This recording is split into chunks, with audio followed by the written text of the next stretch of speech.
Ready to level up your leadership? This is the Growth Project.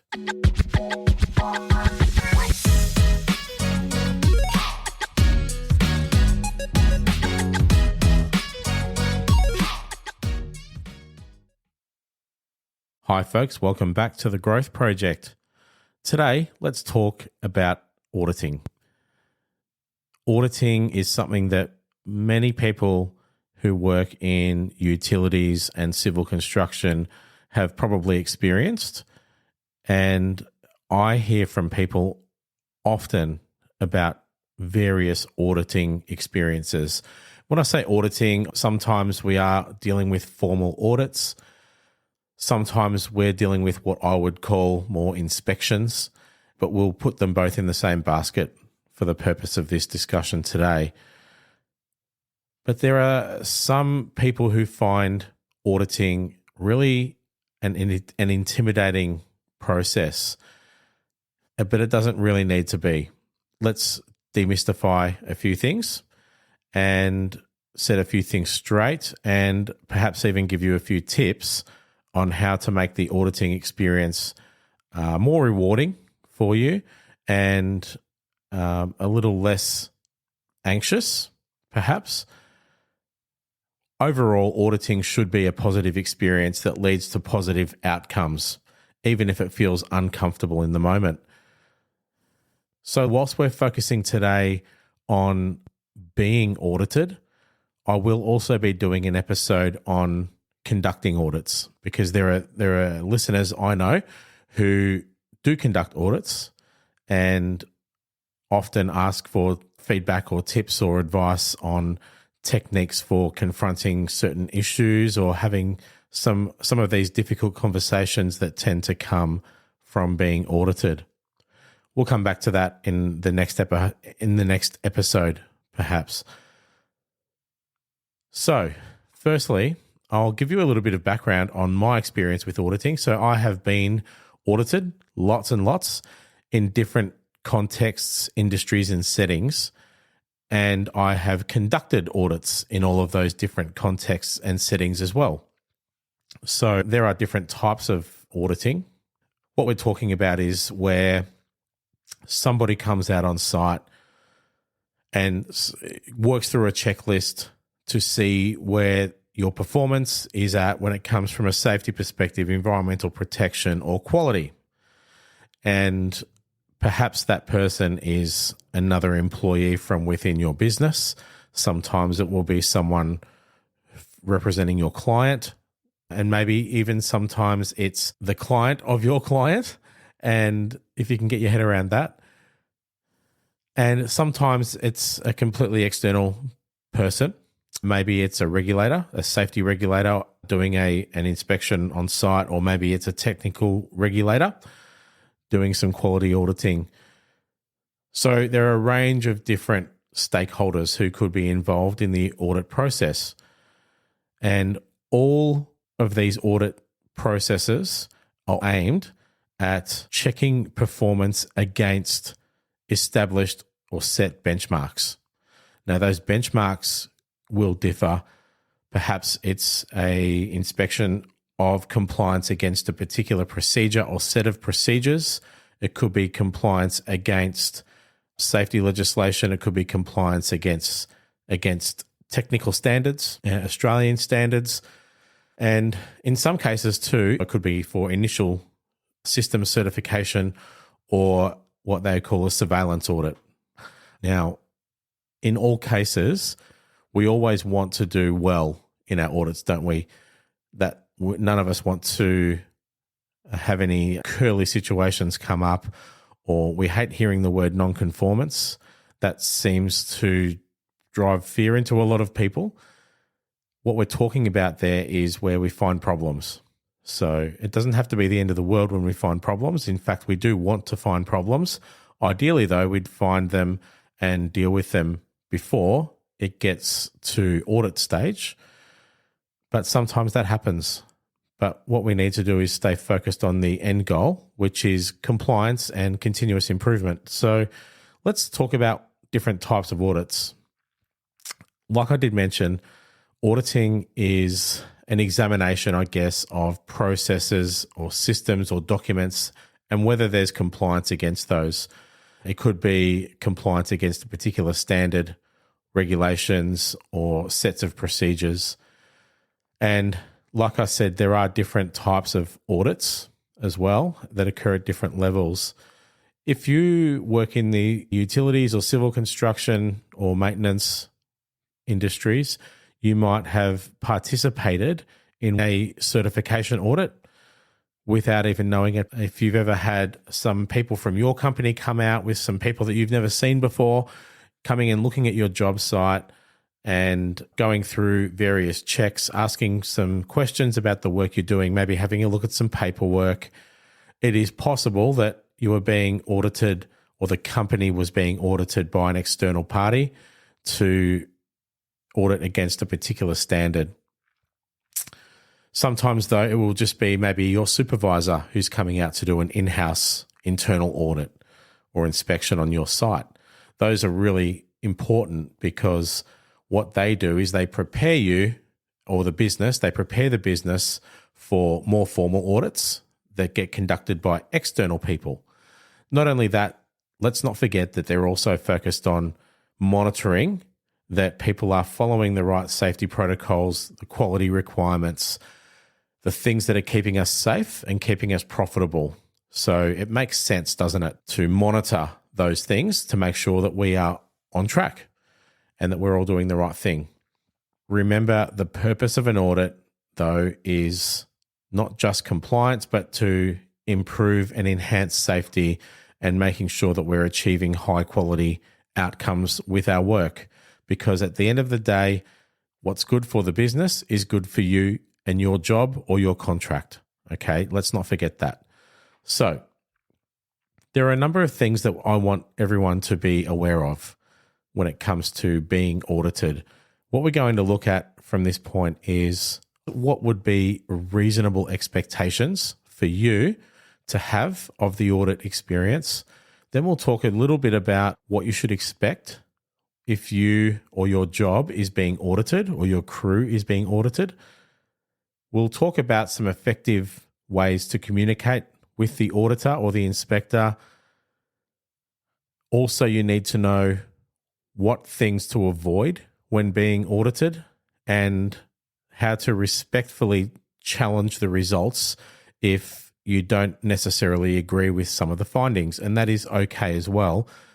So let's come back to the start of that list and talk about some reasonable expectations of being audited. Because whilst we're being audited against a benchmark or a standard, there are good auditing practices and there are some really poor auditing practices. And I've seen both sides of that scale. And I'll talk more about those in the follow-up episode about conducting audits. But I see some audit, and I hear stories of audits being conducted often, and I see and hear results of those audits and outcomes, and some of them are very, very non-collaborative and perhaps lacking in collaboration and continuous improvement, and perhaps sometimes seem more focused on the negative findings. So let's talk about transparency. It is fair to expect transparency throughout the audit process. Now, this starts before the audit even happens. If you're just having a simple inspection done on your site, you might not always know that the auditor or the inspector is coming out to the site. When I was auditing, I would always make a point of giving people a heads up that I was at least on the way to the site and that I would be conducting an inspection. And I was never really a fan of the jumping out of the bushes type approach, because I think, in fairness, when we're being audited from a systems perspective, the date of the audit, the time of the audit, the scope of the audit, what's being checked is all made transparent and available from the outset. So I always think that it's fair to extend that to audits happening in the field. So when I say transparency from the outset, that's what I'm talking about. At the end of the day, though, remember, You are meant to be doing the right thing all the time. So if an auditor does arrive on your site unexpectedly, really, it shouldn't matter. So just keep that in mind. Also, transparency during the audit process, I think, is something that you should reasonably expect.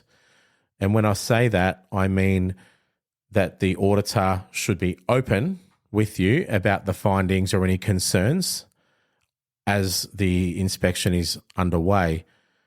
It's not fair to have negative findings in an audit where the first time you hear of it is when you receive the written report a day later. That is not reflective of a quality auditing process. So the auditor should be comfortable and trained to have those conversations as they go. So that's a fair expectation as well. Also, there should be that transparency at the end of the audit.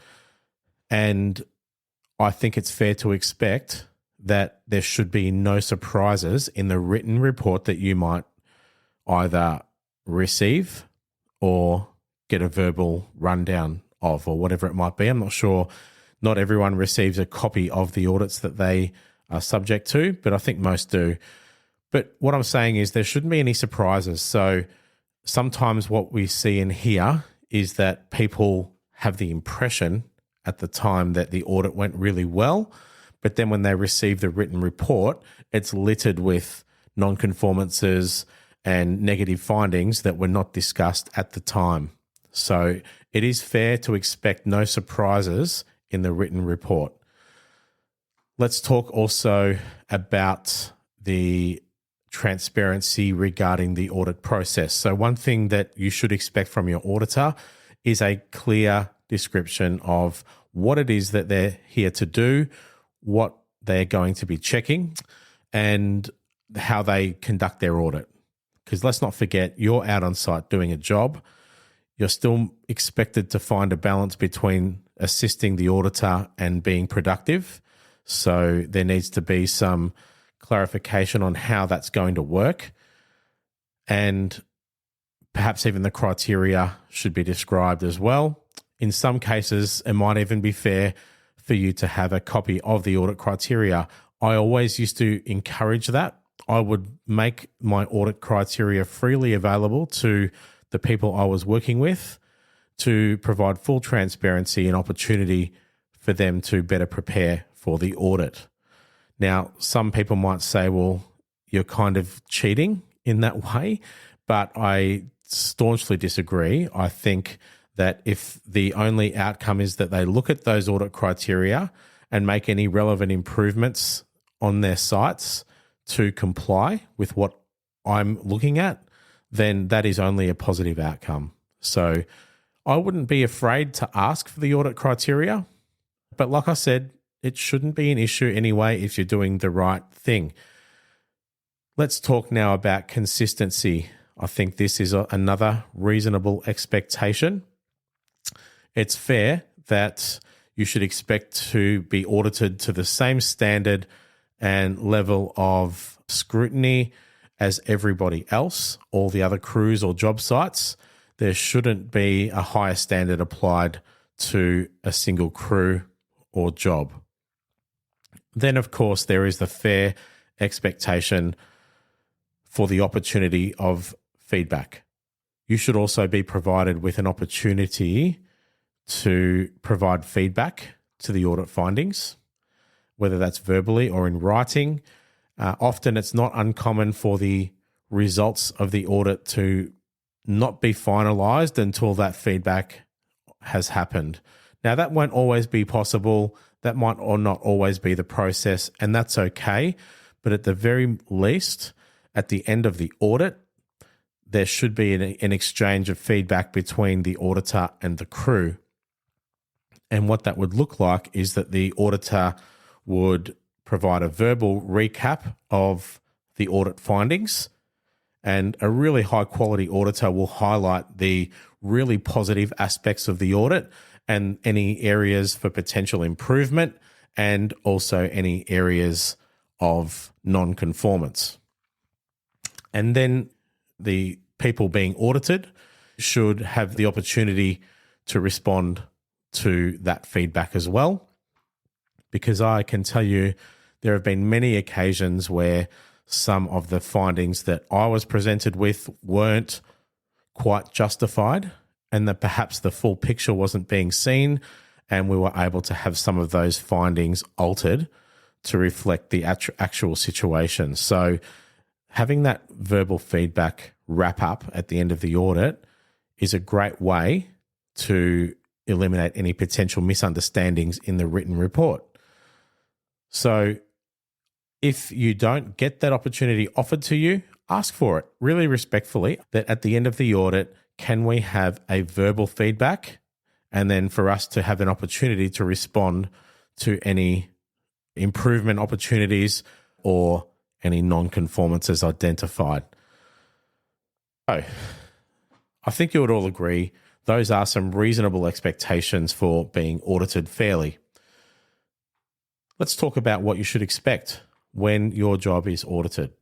If you are well prepared and you stay up to date with procedures, you can do things like using checklists to make sure that some key preparation steps for your job implemented.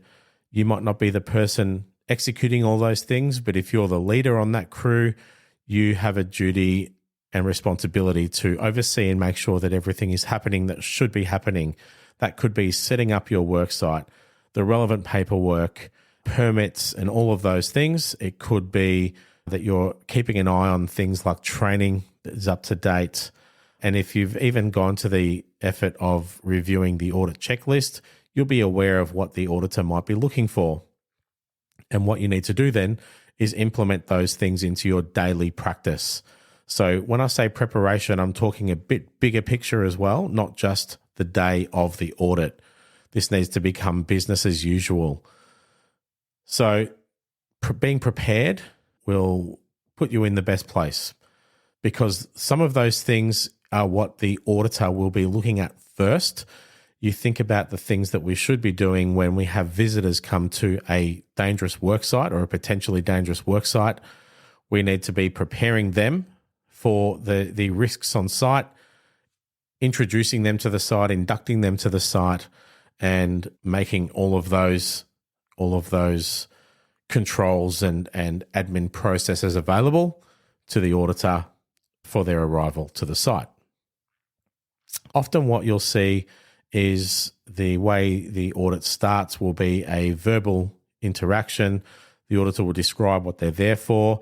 So, there might be some form of initial meeting. They might want to see some documentation first before anything gets started. Then they'll move on to inspecting work areas and equipment, and they might talk to some of the other workers on the site and things like that as well. What you should expect is that sometimes your job might slow down a little bit because you're having to have some conversations. You might need to assist the auditor. Remember, the auditor isn't part of your work party, but they are on your site. So you do have to monitor that they're not putting themselves in any dangerous situations as well. So it may slow you down a little bit, but if you're there and if you expect it, then you can minimize any frustration, I guess, for yourself as well, just by being mentally prepared for that. So essentially what the auditor will be doing is observing the work happening. A really good auditor will observe what they can without disturbing people, and then only disturbing people when they really need to minimize any disruption to the crew's activities. Okay, because at the end of the day, we're still trying to be profitable. Now, the collaboration is something that you should expect as well from a good quality auditor.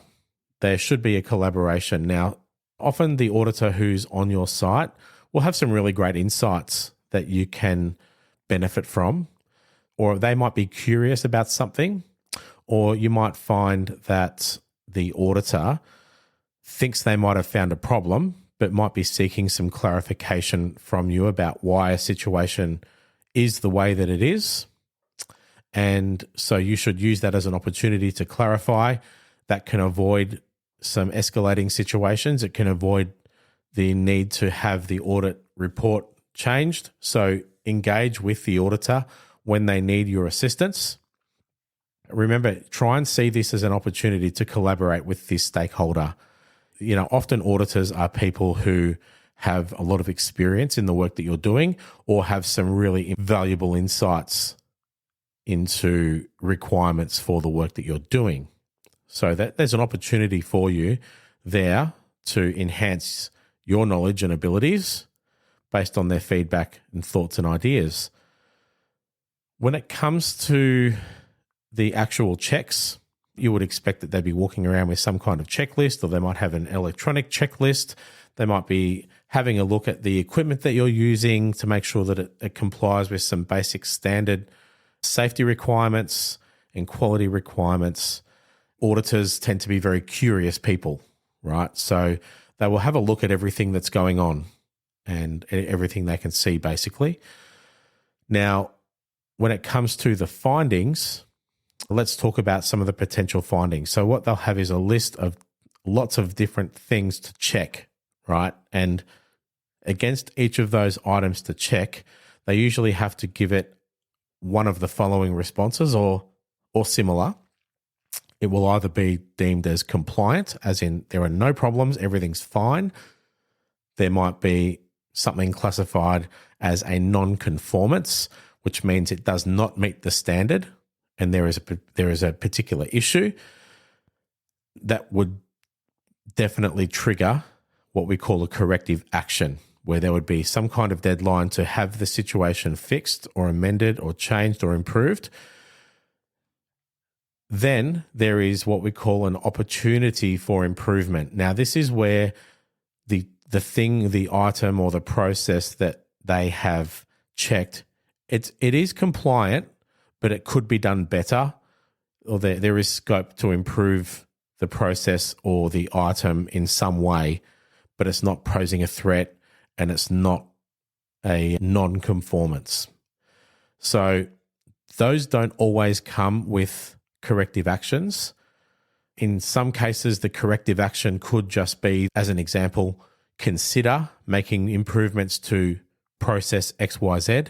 And then to satisfy that, it might be a written description that we considered this and we don't believe it was required because of XYZ, or yes, we decided to adopt that opportunity for improvement and here's what we did.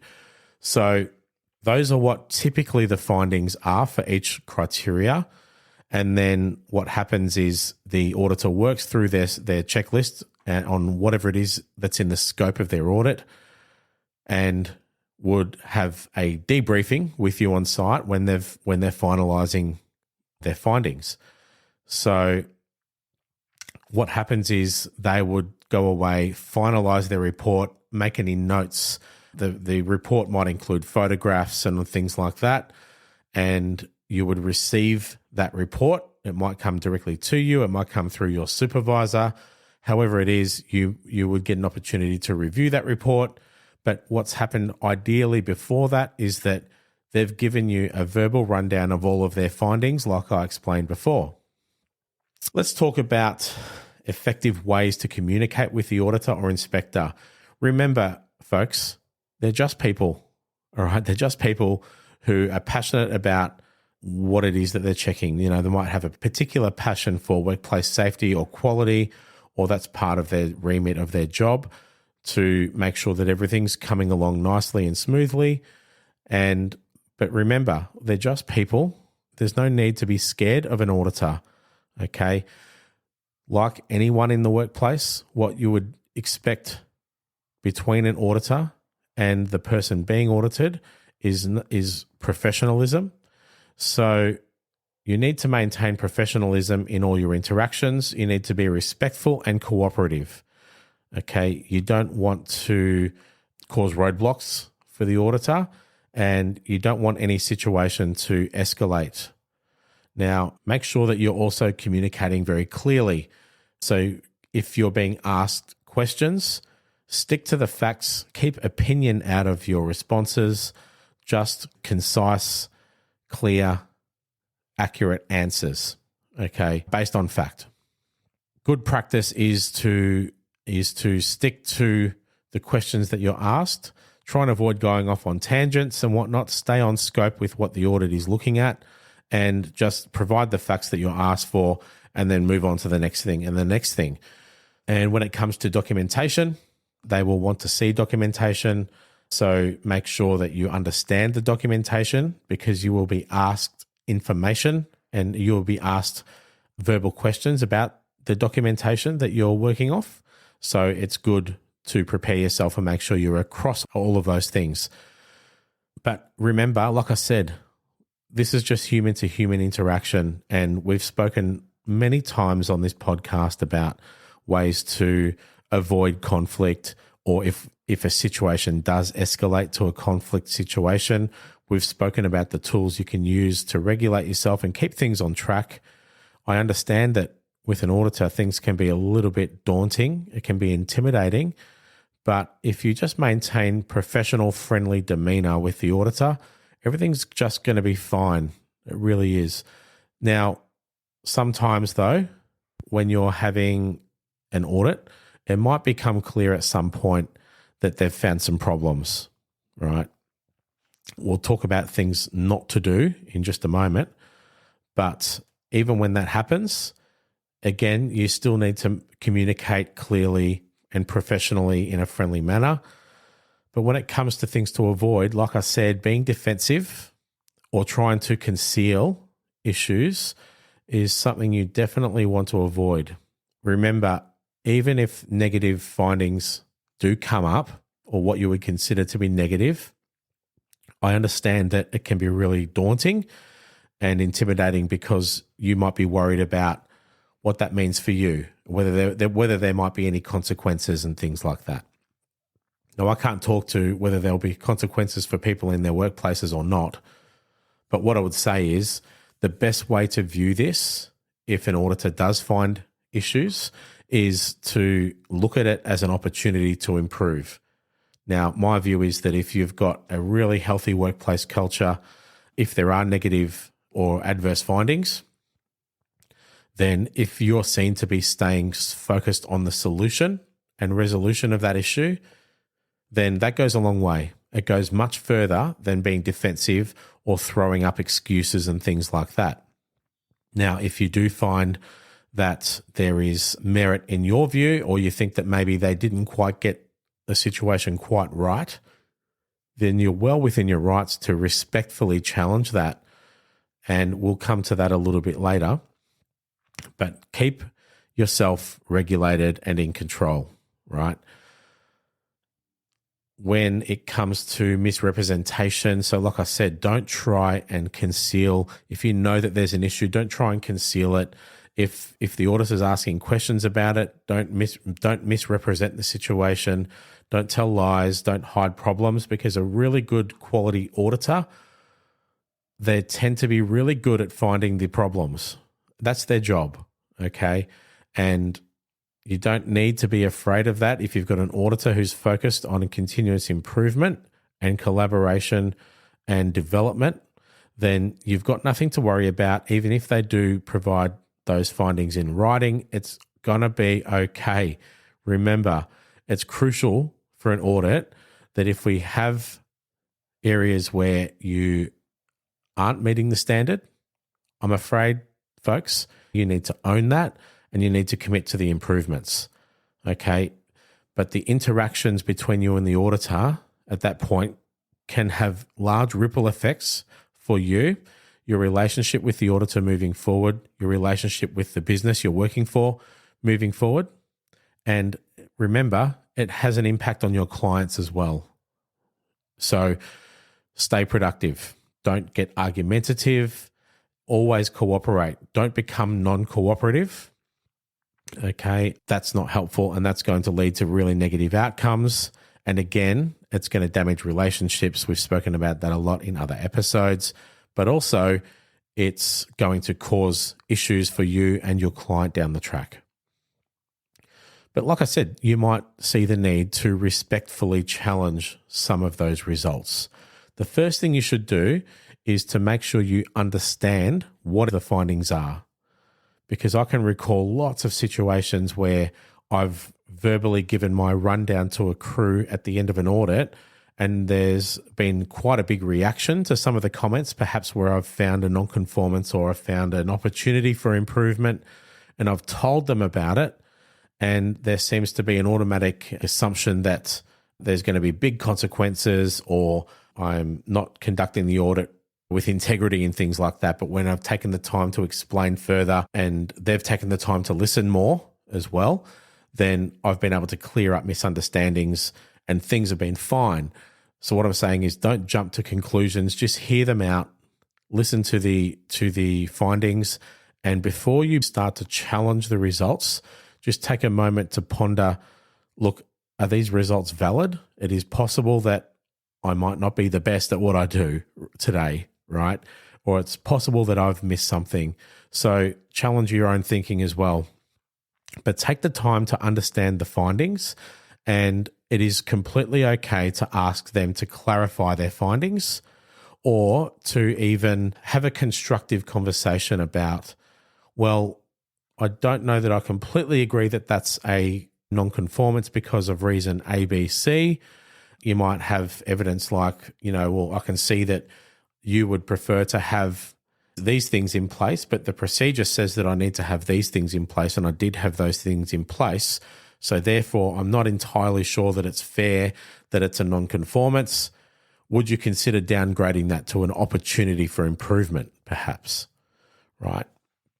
So having a respectful discussion, constructive discussion to respectfully challenge those results is the way to do it, okay, rather than causing a bit of a conflict situation.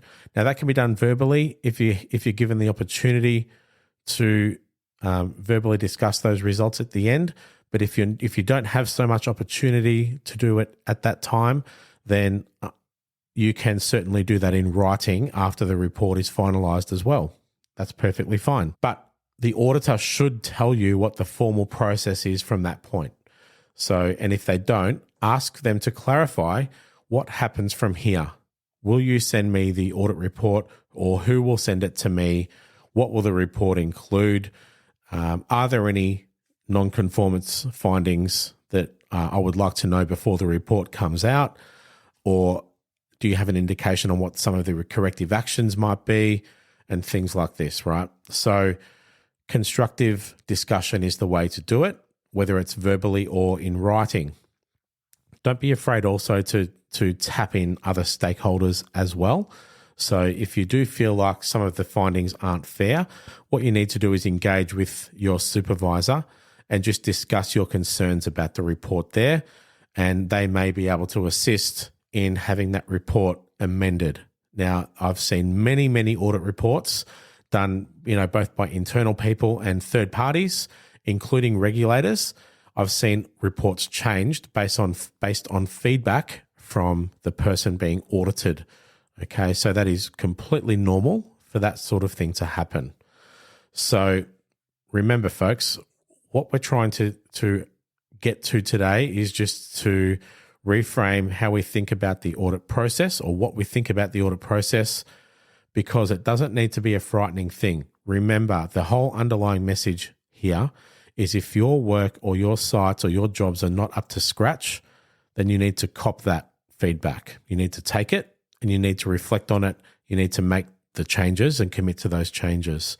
So challenge your own thinking and show some integrity from that perspective. Okay, in the next episode, what we're going to do is talk about effective techniques for conducting audits, because I know a lot of my clients that I work with are out there conducting audits, and I do hear lots of different things about situations that they find difficult as well. And I hear lots of things about what I would call questionable, auditing practices and discrepancies between what's found on site and what's recorded in the report. So we're going to have a bit of a look at that as well. Now, as far as this one goes, team, that's all I want to talk about today. But please send through more questions. If you've got any ideas, thoughts, and feedback, please send them through. Otherwise, stay well, and I'll talk to you again soon. There you have it, folks. Thanks for tuning in for another episode of The Growth Project. I'm really enjoying the interaction, so please keep the messages and emails coming through. Keep an eye out for our upcoming Frontline Leader Mindset workshops at entertrain.com.au.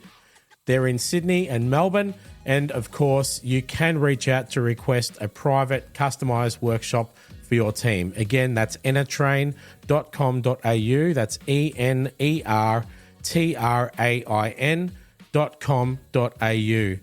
What would really help us send our leadership insights far and wide is 5-star ratings and reviews on Apple Podcasts and Spotify, or even just share the show with your network, family, and friends.